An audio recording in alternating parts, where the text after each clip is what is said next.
इसका सुजेस्टिव टाइटल है church going, यानी कि नाम से ही पता चल रहा है कि चर्च क्या है।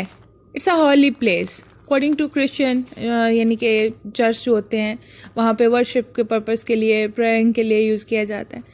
तो गोइंग यानी कि इसको वो कहना चाह रहा है कि अब वो इम्पोर्टेंस जो है चर्च की वो नहीं रही गोइंग, लाइक ये from where it is going, ये ह्यूमन लाइफ से गोइंग हो रही है। यानी कि अब इंसान की ज़िंदगी में जितना वो मॉडर्न होता जा रहा है उतना ही वो मज़हब से दूर होता जा रहा है। तो यहाँ पे देखें, अब ये जो थीम है ये मज़हब से दूरी वाला, ये हमने देखा मिल्टन ने भी इस बारे में बात की, ब्लेक ने भी की, सब ने की। लेकिन मॉडर्न राइटर्स इस बारे में कैसे बात करते हैं, स्पेशली हम पढ़ रहे हैं फिलिप लार्किन को, तो लार्किन कैसे इस चीज़ को एक्सप्लेन करेगा, क्या कहेगा, क्या उसकी न्यूनेंस क्या होगी, इसमें नई चीज़ वो क्या लेके आएगा। So let's see church going, first stanza. Once I'm sure there's nothing going on. Nothing going on means there is no ceremony. अब ये सीन क्या है कि वो कहता है कि मैं एक जगह है, यानी वो चर्च है, कोई ओल्ड चर्च है, उसके बाहर खड़ा हूँ और पहले मैंने ये मेक श्योर किया कि यहाँ पे कोई सेरेमनी तो नहीं हो रही, यानी कोई रिलीजियस एक्टिविटी तो परफॉर्म नहीं की जा रही। अब देखिए फर्स्ट लाइन में सटायर भी मिल गया, फर्स्ट लाइन में ये हर मॉडर्न ये इंडिविजुअलिटी की जो एक टेक्निक रखी जाती है ना उसमें, यानी कि इंडिविजुअल टू यूनिवर्सल चीज़ जो की जाती है ये वही कर रहा है। इंडिविजुअल यानी कि अपने आप की बात, एज अ फर्स्ट नरेटर ये बात कर रहा है, बट हर एक पे ये एप्लीकेबल है बात। कहते हैं कि मैंने पहले देखा, यानी कि जैसे एक फेयरफुल थिंग है, यानी अगर कोई रिलीजियस एक्टिविटी हो रही होगी तो शायद ये कहता है कि मैं ना चाहता, यानी कि मैंने पहले श्योर किया कि अंदर कोई मजहबी सरगर्मी तो नहीं हो रही। तो जब मुझे श्योर हुआ आई स्टेप इनसाइड, तब कहता है कि मैं अंदर गया, यानी चर्च में एंटर हुआ। Letting the door third shut, third कहते हैं धप की आवाज़ को, जैसे दरवाज़ा बंद होता है ना तो एक थर्ड की आवाज़ आती है। कहता है कि फिर मैंने, अब ये देखें ये एक इंसोलेंट बिहेवियर है, क्योंकि जब ऐसी जगहों पे जाया जाता है तो आपका जो, जैसे देखिए मॉस्क में कोई जाता है या टेंपल में लोग जाते हैं या चर्च में, तो बहुत ही वो ग्रेसफुली वहाँ पे उनकी हरकतों सकनात होती हैं। लेकिन इसकी मोमेंट क्या है, कहते हैं कि दरवाजे को मैंने बंद हाथ से नहीं किया, बस मैं खोला, मैंने दरवाज़ा अंदर गया और मैंने उसको खुद ही बंद हो जाने दिया थर्ड की आवाज़ के साथ। अनदर चर्च, कहता है कि ये एक और चर्च जो है मुझे नज़र आया, यानी कि इट मीन्स कि वो ऑलरेडी एक्सपीरियंस करके आया है इससे पहले भी कुछ चर्च को। कहते हैं कि यहाँ पे मैटिंग, चटाइयाँ बिछी हुई हैं, सीड्स एंड स्टोन, सीड्स हैं और स्टोन पत्थर हैं। अब सीड्स के साथ इसने स्टोन का वर्ड यूज़ किया है, हालांकि सीड्स के साथ यूजुअली जो वर्ड यूज़ किया जाता है वो ह्यूमन बीइंग्स का होता है, तो ये ह्यूमन बीइंग्स को स्टोन के सेंस में यूज़ कर रहा है। ये हिडनली है इसके मीनिंग्स में, अपेरेंटली यही है कि वो कह रहा है कि वहाँ पे पत्थर हैं और सीड्स हैं और चटाइयाँ पड़ी हुई हैं, एंड लिटिल बुक्स, और छोटी किताबें हैं। स्प्रेलिंग्स ऑफ फ्लावर्स, वहाँ पे जो स्प्रेलिंग यानी फूल जो है जैसे वो गिराए हुए हैं, गिरे हुए फूल हैं।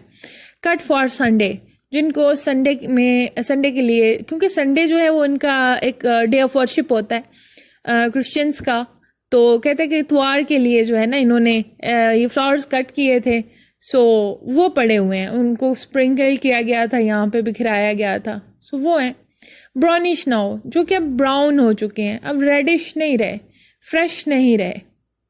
तो यहाँ पे एक और वो चीज़ क्या बता रहा है कि नेचर को देखें वो किस तरह से रिप्रेजेंट कर रहा है कि नेचुरल थिंग्स को डिस्ट्रॉय करने के लिए और पर्पस जो है वो रिलीजियस रखा जाता है और डिस्ट्रॉय कर दिया जाता है। ठीक है, यानी कि ये बहुत आपने केयरफुली हिडन मीनिंग्स को इसमें सिलेक्ट करना है कि क्या कहना चाह रहे हैं। अपेरेंटली तो हमें नहीं लगता, अपेरेंटली बस यही पता है कि जी वो फूलों की बात कर रहे हैं और वो ब्राउनिश हो गए हैं, लेकिन हिडन मीनिंग जो होते हैं उन पे आपका फोकस बहुत ज़रूरी होता है। जब आप मॉडर्न पोइट्री पढ़ते हैं या ड्रामाज भी पढ़ेंगे तो उसमें भी यही चीज़ होगी।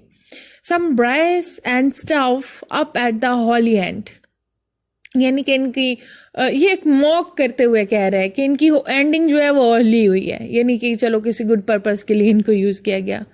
द स्मॉल नीट ऑर्गन, अब छोटा सा और नीट ऑर्गन कौन सा है? ये म्यूजिकल इंस्ट्रूमेंट की बात कर रहा है, क्योंकि क्रिश्चियनिटी में अगर आप देखें तो उनकी सिंगिंग फॉर्म में जो है ना वो अपनी वर्शिप कर रहे होते हैं, सॉन्ग्स होते हैं उनके हॉली सॉन्ग्स, तो उसके लिए फिर म्यूजिकल इंस्ट्रूमेंट्स भी होते हैं। कहता है कि वहाँ पे एक ऑर्गन भी पड़ा हुआ है, एंड अ टेंस, और एक बहुत टेंस कर देने वाली मस्टी कहते हैं बासी को, अनइग्नोरेबल साइलेंस। अब यहाँ पे अगेन देखें कि मॉडर्न लिटरेचर में या मॉडर्न पोइट्री में अब साइलेंस क्या है? अ नॉन एडिमेट थिंग, यानी एक बेजान चीज़ है साइलेंस, जिसका कोई ऐसा एग्जिस्टेंस ही नहीं है, लेकिन उसको इसने एग्जिस्टेंस दी है। उसके लिए इसने क्या क्वालिटीज़ बताई हैं कि अनइग्नोरेबल साइलेंस ऐसी है जिसको इग्नोर नहीं किया जा सकता, मस्टी है, बासी है और टेंस है, परेशान कर देने वाली है। हालांकि साइलेंस यूजुअली क्या होती है? वो पीसफुल होती है। इंसान जब खामोशी में होता है तो वो अपनी सारी रेस्टलेसनेस को भूल जाता है, लेकिन यहाँ पे क्या हुआ? और स्पेशली यानी कि ये वो बताना चाह रहा है कि ये मज़हब से जो इंसानों को डराया जाता है ना, तो वो खौफ ज़्यादा होते हैं, वो टेंस ज़्यादा अपने आप को फील करते हैं बजाय इसके कि वो रिलैक्स रहें। मतलब सारी ऑपोजिट चीज़ें आ रही हैं। फिर कहते हैं bread God knows how long, कि अब खुदा ही जानता है कि कितना अरसा हो गया इस चीज़ को, यानी कितनी खामोशी हो गई, ये साइलेंस कब से है यहाँ पे। I take off my cycle clips in awkward reverence. अब यहाँ पे बता रहा है, कहते हैं कि मैंने अपनी एक लाइन हेटलेस, एक वर्ड मिस हो गया, हेटलेस। कहते हैं कि मैं हेटलेस हूँ, इनके मैंने हैट वियर नहीं की। यहाँ पे अगेन इसकी इंडोलेंस शो हो रही है, क्योंकि चर्च में जाने के लिए हैट ज़रूरी होती है, यानी हेड को कवर करना वो एक मस्ट चीज़ होती है उनके लिए। लेकिन ये कहते हैं कि मैं हैटलेस हूँ, मतलब अपनी तरफ से जो एटीट्यूड दिखा रहा है वो एक मॉडर्न पर्सन के तौर पे यहाँ पे आया हुआ है। तो जो अब क्योंकि लोग जो हैं वो मज़हब का उतना एहतराम नहीं करते जैसे पहले किया जाता था, तो वो उन्हीं को रिप्रेजेंट कर रहा है। कहता है कि मैं हैटलेस हूँ, मतलब मैं चर्च के अंदर मौजूद हूँ हालांकि, लेकिन फिर भी मैंने अपने हैट वेयर नहीं किया। I take off my cycle clips in awkward reference, और फिर जो मेरे साइकिल क्लिप्स हैं मैंने उनको बड़े एक बदसलीका यानी ऑकवर्ड वे में, एम्बैरस करने वाले वे में उनको जो है वो उतारा। मतलब कि उसके किसी भी अंदाज से ये फील नहीं हो रहा कि he is in religious place, वो किसी मजहबी जगह पे आया है या फिर he wants to perform any religious activity. तो अब उसका मकसद क्या है चर्च में आने का? यानी बहुत ही मिस्ट्रिकल यहाँ पे उसने सिचुएशन दे दी है कि वो चर्च में गया, पहले उसने यानी कि ऐसे चर्च में जा रहा है जैसे वो कह रहे हैं कि मैंने पहले श्योर किया कि यहाँ इधर उधर तो कोई नहीं है। हालांकि ये तो उसके लिए एक ऑनर की बात होनी चाहिए थी अगर कोई होता भी, लेकिन एक तो वो फियर है, वो खौफ है, जो कि अब आम तौर पे लोग समझते हैं कि कोई मज़हब का नाम ले लिया तो लोग हमें बैकवर्ड समझने लग जाएंगे या इस तरह।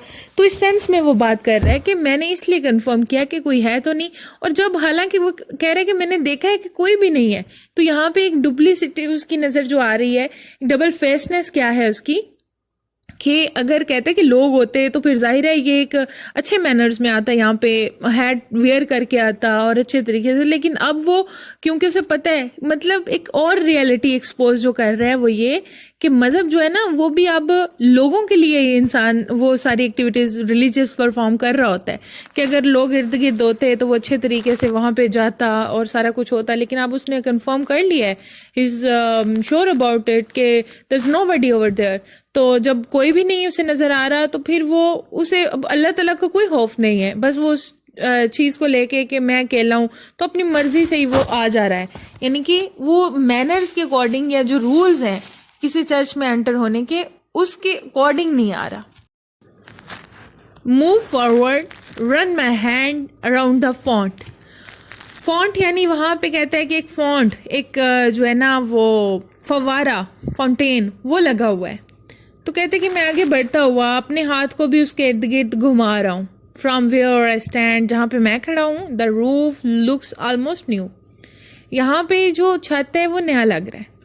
क्लीन्ड और रिस्टोर्ड? क्या ये साफ सुथरा है या इसको रिस्टोर किया गया, नया बनाया गया? यहाँ पे आप देखें, आपको बड़ा एक्यूट सटायर नज़र आएगा रिलीजन पे। छत, रूफ, ये क्या इंडिकेट कर रहा है? ये न्यू नॉर्म्स इन रिलीजन। कहता है कि जो छत मुझे नया नज़र आ रहा है ये बिल्कुल नया और साफ़ है, क्या इसको नया बनाया गया है, रिस्टोर किया गया है, या ये पुराने को इधर ज़रा नई फॉर्म दे दी गई है? यानी कि ये उन चीज़ों की बात कर रहा है जो कि रिलीजन में थी नहीं, बट अब नई ऐड कर ली गई हैं। यानी कि अब वो उस रिलीजन की फॉर्म चेंज कर दी गई है। जो ओल्ड क्रिश्चियनिटी की वैल्यूज़ थी अब वो वैसी नहीं रही, वो नई चीज़ों ने उनकी जगह ले ली है। फिर कहते someone would know, I don't. कहते किसी और को पता होगा, मुझे नहीं। यानी कि यहाँ पे वो अपने आप को फ्री हैंड कर रहा है कि मैं रिस्पॉन्सिबिलिटी नहीं ले रहा कि मैंने ये बात की है कि हर किसी ने ये चीज़ें जो है चेंज कर दी हैं, या ये वो ओरिजिनलिटी नहीं रही। तो कहता है कि किसी और को पता होगा, मुझे नहीं है, मैंने तो बस बात कर दी। Mounting the लेक्टर्न। लेक्टर्न कहते हैं जैसे समझ ले मिंबर होता है, ऊंची जगह जहाँ पे बैठ के खिताब किया जाता है, माउंट करना, चढ़ना उसके ऊपर। कहते हैं मैं मेंबर पे जा रहा हूँ। आई परस्यू अ फ्यू। फिर कहता है कि मैंने कुछ परस्यू की है या कुछ रीडिंग की है। हेक्टरिंग लार्ज स्केल वर्सेस। जैसे लार्ज स्केल हेक्टरिंग कहा जाता है जो रीडेबल होती हैं, पढ़ने वाली, क्योंकि वर्सेस कुछ वो उनके सॉन्ग्स होते हैं तो वो उसे जो याद थे, या वर्सेस जो उसके अंजील में उसे मिली वो उनको पढ़ने लग गया, सॉरी बाइबल में। तो वो बाइबल की लाइंस जो हैं, जो उसे वर्सेस याद थी, आयात, वो पढ़ने लगा। And pronounce here and. Here and तो कहते हैं आमीन, कहते हैं इसको। कहते हैं कि फिर मैंने लास्ट पे जो वर्ड है here and amen much more loudly than I meant, क्योंकि ये एक रूल है कि एंड पे आमीन सारे ऊंची आवाज़ में कहते हैं। तो कहते हैं कि मैं इतनी ऊंची आवाज़ में कहना तो नहीं चाह रहा था, लेकिन मेरा और ना ही मेरी मुराद थी कि मैं इतना ऊंचा कहूँ, लेकिन मैंने कह दिया। यहाँ पे भी वो बात अब ये एक्सप्लेन कर रहा है कि जो मज़हब की रसूमात सिखा दी जाती हैं, इंसान कॉन्शियसली या अनकॉन्शियसली वो कर रहा होता है। अब यहाँ पे उसे पता है कि मैं कॉन्शियसली वो आमीन नहीं कहना चाह रहा, लेकिन अनकॉन्शियसली क्योंकि उसने यही सीखा हुआ है, तो वो बस ब्लाइंडली यहाँ पे फॉलोइंग की बात की जा रही है कि ब्लाइंडली जो इंसान सीखता है उसी को सारी ज़िंदगी परस्यू करता रहता है। The echoes singer briefly back at the door I sign the book donate an Irish experience. फिर कहते हैं कि मैंने एक बुक पे साइन किया और फिर मैंने एक आयरिश पेनी जो है ना, 6 पेनीज कह लें कि एक सिक्का, आयरिश सिक्का, आयरिश करेंसी का एक कोइन, तो वो कहता है कि मैंने वहाँ पे डोनेट कर दिया। Reflect the place was not worth stopping for. और फिर कहता है कि मुझे बस यही लग रहा था कि यहाँ पे और खड़े होने का कोई मकसद नहीं है, या ये वर्दी या वैल्यूएबल टाइमिंग नहीं होगी अगर मैं यहाँ पे खड़ा रहा, तो मैंने वहाँ से मूव ऑन कर लिया। फिर थर्ड स्टैंजा में कहता है yet stop I did in fact I often do. फिर कहते हैं लेकिन मैं उस चर्च में रुक गया। फिर कहते हैं इनफैक्ट दरअसल मैं अक्सर ऐसे ही करता हूँ कि चर्च में रुक जाता हूँ। And always and much at a loss like this. अब उसकी टोन में आपको चेंजिंग नज़र आएगी। कहते हैं कि मैं इस लॉस पे, इस नुकसान पे बड़ा सोचने लगता हूँ। बहुत मेरे जहन में ये बातें आती हैं कि लॉस, अब लॉस कैसा है, किस चीज़ का है। Wondering what to look for, wondering to. कहते कि मैं हैरान होता हूँ कि ये क्या चीज़ें हैं जो नज़र आ रही हैं। When church fall completely out of use, अब ये कमिंग टाइम की बात कर रहा है। कहते हैं कि मैं हैरान हूँ कि एक वक्त आएगा कि जो चर्च हैं वो आउट ऑफ यूज़ हो जाएंगे, यहाँ पे कोई भी नहीं आ जाएगा। What we shall turn them into if we shall keep a few cathedrals cornically on shore। कॉर्निकली कह लें, ओल्ड को कहा जाता है, और कैथेड्रल जो उनकी कुछ होती हैं, पास्ट मार्च वगैरह होती हैं, कुछ रिलीजियस एक्टिविटीज़ हैं। तो कहते हैं कि जब ये सारी ख़त्म हो जाएंगी तो फिर कौन होगा जो चर्च में आना पसंद करेगा या आया करेगा। Their parchment plate and packs in locked sages. Packs कहते हैं, प्लेट एंड पैक्स, ये उनका जो है कैथलिक्स का एक कंसेप्ट होता है कि जब वो एक उनकी फीस्ट होती है, ये होती है मंथली फीस्ट भी होती है, वीकली भी होती है और एनुअल भी होती है। ये आपको याद होगा, आपने डॉक्टर फास्टस में भी पढ़ा कि वो एक